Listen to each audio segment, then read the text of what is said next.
Stewie Griffin might look like an innocent baby, but behind that big head is a genius with one goal: kill his mom. From laser guns to evil robots, Stewie's tried it all. But why does he hate Lois so much? And how far has he gone to take her out? The family was sitting in a restaurant trying to celebrate Lois's birthday. Everyone handed her gifts that looked like they were snatched from the trash bin of a dollar store. Then, out of nowhere, Brian gave her a gift that left everyone speechless. Oh my God! 2 tickets for a cruise?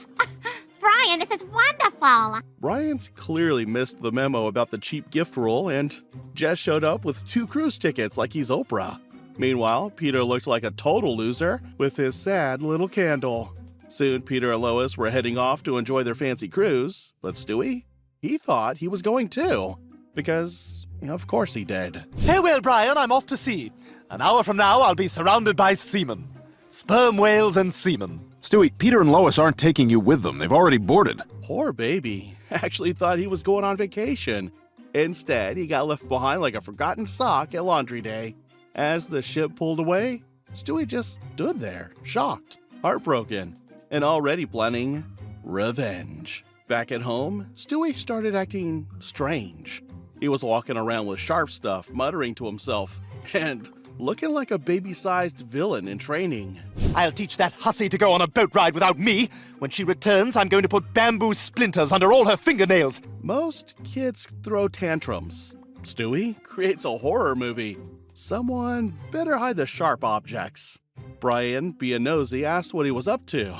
Bad idea. Stewie kept going with his creepy plans. Okay. Then I'm gonna make her crawl on her hands and knees while I drip hot candle wax all over her back. This kid doesn't need time out. He needs therapy, a priest, and possibly a restraining order. Brian was starting to panic, but Stewie still wasn't done describing his nightmare plan. And then I'm gonna gag her with her own underwear. What? No, nothing. That's all part of your diabolical plan, too. If your baby talks like this, it's not imagination. It's time for a criminal background check. Brian nervously joked along, trying not to lose his mind. Stewie, of course, took that as motivation. Later, while Peter and Lois were having a fight on the cruise, Stewie magically showed up, ready for action. Hello, Mother. Stewie? What the hell are you... How did you get here? Oh, there's a very simple answer to that. You drove me here, Lois. Nothing like being stalked by your own toddler in the middle of the ocean with a creepy smile. At first, Lois thought maybe Stewie missed her. Nope, he had bigger, deadlier plans. What are you doing with a gun? Something I should have done a very long time ago. I did it! I killed her! While other babies play with rattles, Stewie goes full criminal, and he's proud of it. Back home, things got weird. Meg was acting different, and Stewie started dropping hints to Brian. What are you talking about?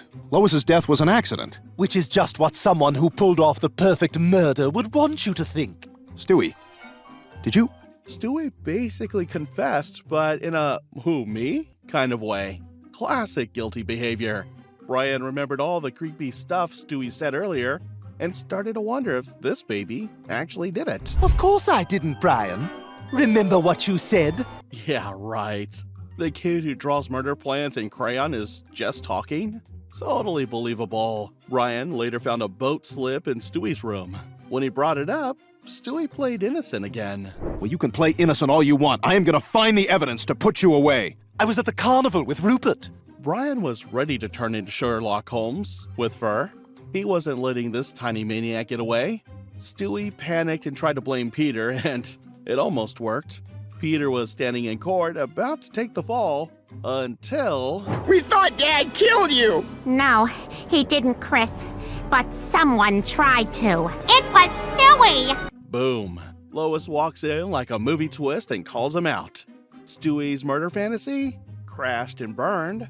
Stewie's cruise ship murder plan totally failed when Lois survived, but death itself would soon give him some new ideas about finishing the job. Peter was cuddling with Lois when he felt a weird bump on his chest.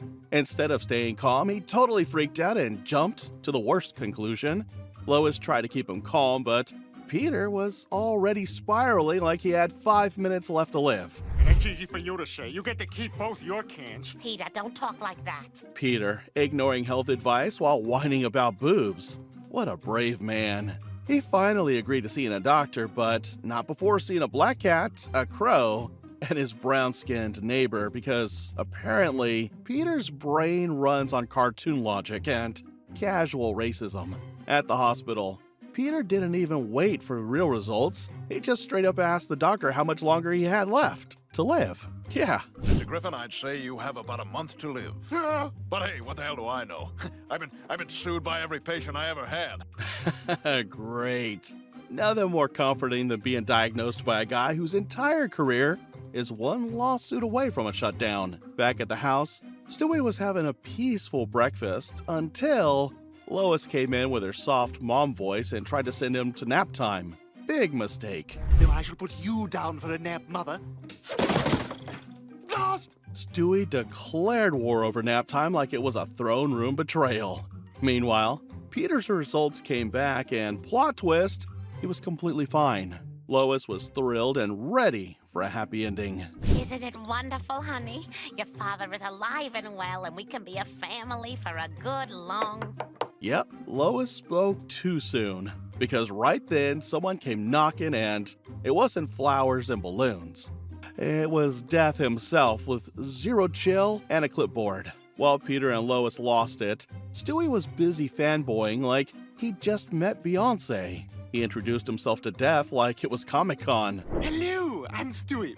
Big fan. Look, Death, you made a mistake. I'm not really supposed to be dead. Only Stewie would argue with the Grim Reaper like he's trying to get a refund at a restaurant. While Death was trying to do his job, Lois stood in his way. Stewie, being the polite little psycho he is, invited Death to stay for dinner like they were besties. Is that turkey? Yes, Death, we were in the middle of a turkey dinner to celebrate Peter's good health. Nothing says, welcome to our home. Like serving Thanksgiving dinner to the guy here to kill your husband, Peter started giving his last goodbyes like he was filming a soap opera. Stewie, of course, stayed savage to the very end.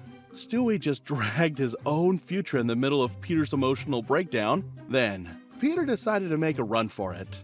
Death chased him, slipped, and twisted his ankle like it was a Looney Tunes sketch. Death, whining like he just fell off his bike. Peter drops him like he's taking out the trash. Now stuck with a limping Grim Reaper, Lois gave him the annoying guest treatment. Fake smiles and Advil. Stewie used the distraction to try and kill Lois again. He kicked her, dropped stuff on her, even made things explode. You know, baby stuff. Victory is mine! Stewie almost kills his mom, then plays it off like he tripped over a toy. With Death stuck on the couch, Peter thought he couldn't die anymore, so he went wild, jumping off rooftops, getting wasted, even shooting people like GTA was real life. Stewie, meanwhile, was bonding with Death like they were sharing deep life stories at summer camp. Ah, that feels good. You know, actually, kid, I just kind of fell into this gig. You know, I really wanted to be a wood nymph. Death, talking about his real passion like he's in a failed artist support group. Eventually, Death healed up and said it was time to get back to work. But Stewie didn't want to say goodbye. He asked for his contact info like they were texting buddies. Oh, but you just got here. We can stay in touch, can't we? Oh, what's your email? Stewie, trying to add Death on LinkedIn like that's a normal friendship. Death's casual goodbye, part threat, part RSVP. Death finally left, but Stewie learned something important from their friendship. In his next attempt, he realized that having the right partner could make all the difference. Stewie was bored out of his evil little mind. First, he tried bugging Brian, but it was like talking to a brick wall. Then, he went for Lois, hoping she'd finally notice him. Nope, not today. Lois! Damn it, woman, pay attention to me! Ow! Don't grab Mommy's pants like that. You could really hurt her. Lois shut him down like always. Of course, don't grab Mommy's pants sounds more like a preschool rule than a warning, but hey, parenting. Then it happened. Stewie's light bulb moment. The idea wasn't just dark, it was pitch black. I could hurt Mommy. Shame on us, Rupert. She must be destroyed. Oh, great. He's gone full supervillain again. So, naturally, He built a murder drill machine because crayons and blocks are for amateurs. But his first assassination attempt? A complete mess. Like, really bad. Instead of calling a therapist, Lois ran to Stewie's school and showed off his Kill Mommy art portfolio. But the teachers? They focused on something way dumber. Notice anything unusual? I sure do. His father's not in any of them. Exactly. Right. Because a missing dad is scarier than a toddler plotting murder. That makes sense. Lois told Peter to spend more time with Stewie. Peter's response? Top-tier disaster. First, he left Stewie in a locked car. Then, he brought him to a strip club. But hey, bonding, right? Then, mid-lecture, Peter threw something random and nailed Lois. Ow! Oh, sorry, Lois. That rice got you. Yes, Peter just yelled that in front of their child. Then came Peter's next bonding moment, spraying Lois while she was in the bathroom. Stewie filming it like a proud dad on graduation day. Peter's entire parenting style is just cause chaos, then giggle. Eventually, Peter took Stewie to the park. 1 minute in, he lost him. Because of course he did. Stewie was kidnapped by the weirdest choir cult ever. And now, Stewie's facing the ultimate threat, bad holiday sequels. But just as things got weirder, Peter barged in to save him, clumsy, loud, and completely unfiltered. Later, he'd find an even better way to use Peter's chaos against his mom. So Peter and Quagmire had this genius-level idea: open a lesbian cafe. Not for coffee or conversation, but to show lesbian butt pictures. Because why not ruin brunch for everyone? Of course, Lois stepped in and told Peter to drop it. He threw a tantrum like a baby who lost his toy. I don't like fighting in front of the kids. No, I want to fight in front of the kids. Now I need you to watch Stewie till I get back. Peter hears "watch Stewie" and somehow translates that to ruin Stewie's life and ignore basic parenting. So what does Peter do? He drags himself to Stewie's game but immediately turns the moment into something so wrong. Even the FBI would be concerned. While he's pretending to babysit, Peter ends up watching a kids show and gets hooked. By the next day, he's clapping along like he just learned how to count. This is the greatest show in the history of television. Peter went from adult man to overgrown toddler in under 24 hours. And, of course, Stewie was left to babysit him now. Lois walks in to find Peter giggling at cartoons while Stewie is just missing because, clearly, watching your own child is too much work. Stewie, there you are. Peter, I asked you to do one simple thing. Watch the baby, and you couldn't even do that. Head, shoulders, knees, and toes, knees. Oh, we're back. Peter calls Lois a nag after losing their child. Meanwhile, Stewie's already cooking up his latest plan to take her out for good. Peter becomes obsessed with the show and decides to start his own kids program. Naturally, it's disgusting. Okay, kids, it's story time here on Petey's Funhouse. Today's story is Lesbian Butts in 80s Jeans. This man really thought telling that story to kids would win him an Emmy. Someone take away the camera. He even turns the whole thing into a live puppet show where he makes Lois the main villain. And Stewie? He's watching it all, silently plotting her downfall. Lois's nightmare continues when she walks into a store and sees Peter's puppet show played on giant TVs. Just in time for a mob of kids to start booing and hitting her. She got jumped by an army of juice box-fueled kids, all brainwashed by Peter's show. And Stewie? He was hiding in the crowd like a true little assassin. And then, boom, Stewie hits her too. Yep, slips in like a sneaky ninja and lands his shot, using the chaos to cover his tracks. This wasn't just sibling mischief. This was attempted murder. Toddler edition. Stewie used Peter's TV show to humiliate and attack Lois in public perfectly. But soon, he discovered that having a real partner in crime was even better than hiding behind Peter's mistakes. Stewie and Brian were snooping through Lois's mail like two nosy neighbors, with nothing better to do. One of the letters was from the Fertility Bank of England, because obviously, Lois had a wild past that just keeps resurfacing. Stewie was hoping for some misery, but what he found was an excellent surprise. Dear Lois Pewterschmidt, thank you again for your compensated donation of 10 eggs in 1997. Yeah, because even Lois's eggs come with baggage, and zero demand on the DNA market. First, they were mocking Lois for selling her body like she ran a side hustle at a fertility auction. But then Stewie squints at the letter again and realizes, uh-oh, one egg is still out there. I have a lost half-sibling. He or she is just out there someplace. Stewie, being Stewie, can't let it go. So naturally, he hacks into the world's DNA database like it's a Google search bar. Aha! We have a match. In Cambridge, Massachusetts. Of course. Stewie jets off to England to find his sibling because geography is just a suggestion on this show. Except, surprise, Cambridge is crawling with regular folks and zero super intelligent clones.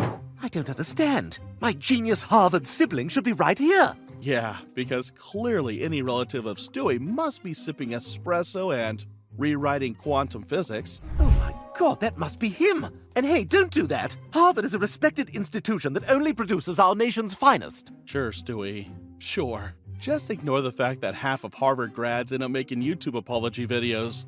Later at a cafe, Stewie confronts the kid and spills the DNA tea. The kid, in return, delivers the kind of backstory that screams future parole hearings. Yeah, my mom didn't like how I came out, so she left me in an orphanage, but nobody's adopted me, so screw that. Got out of there, moved under the Fenway stands. Touching origin story brought to you by beer, sweat, and disappointment.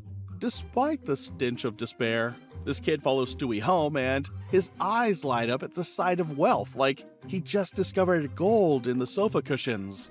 I don't know, man, but listen, you can stay for just a few minutes. No way, you got crazy straws? Because stealing straws is clearly how you assert dominance in the Griffin household. Peter walks in, sees the kid using his precious bendy straw, and tries to act tough. Big mistake.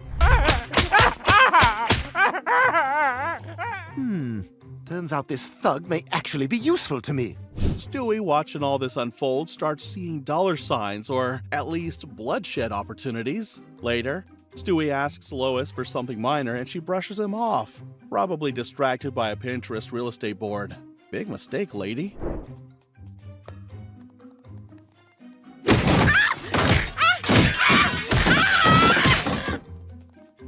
Your new bedtime is whenever you want. Splendid! Now, Stewie had found his violent half-brother to help with the dirty work, but when high-tech solutions became available, he'd trade fists for something much more dangerous.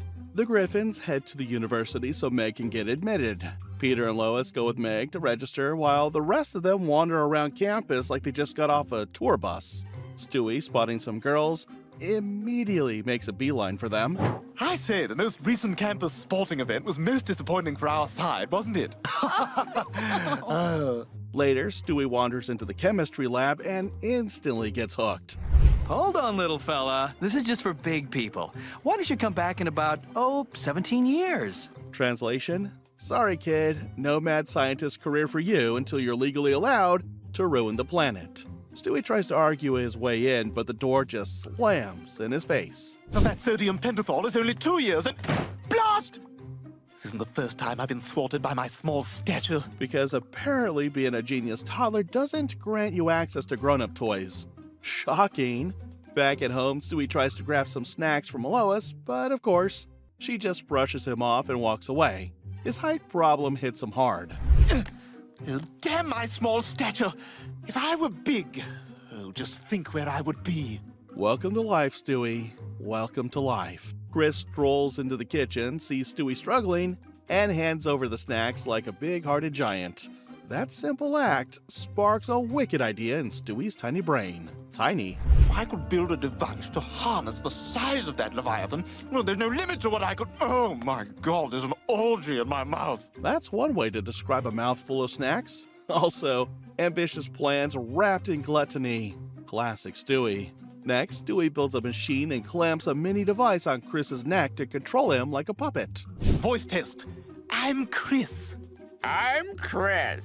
Because nothing says rebellion like a mind-controlled Chris quoting Marx while probably drooling. Stewie uses Chris as his personal errand runner, buying whatever he wants. Then, naturally, he tries to use Chris as a weapon against Lois. But just as Chris is about to strike, interference from the microwave scrambles the signals. Mind-controlling Chris didn't work out the way Stewie hoped this time.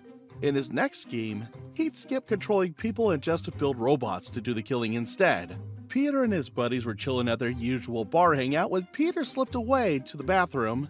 But when he came back, it wasn't really Peter. It was Robo-Peter, looking way too perfect and definitely glitch-free. Meanwhile, Lois tries to feed Stewie some veggies, which he instantly flings across the room like they personally offended him.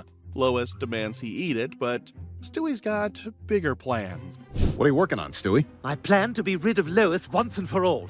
Only Stewie could turn broccoli hatred into a full-on murder plot with robots.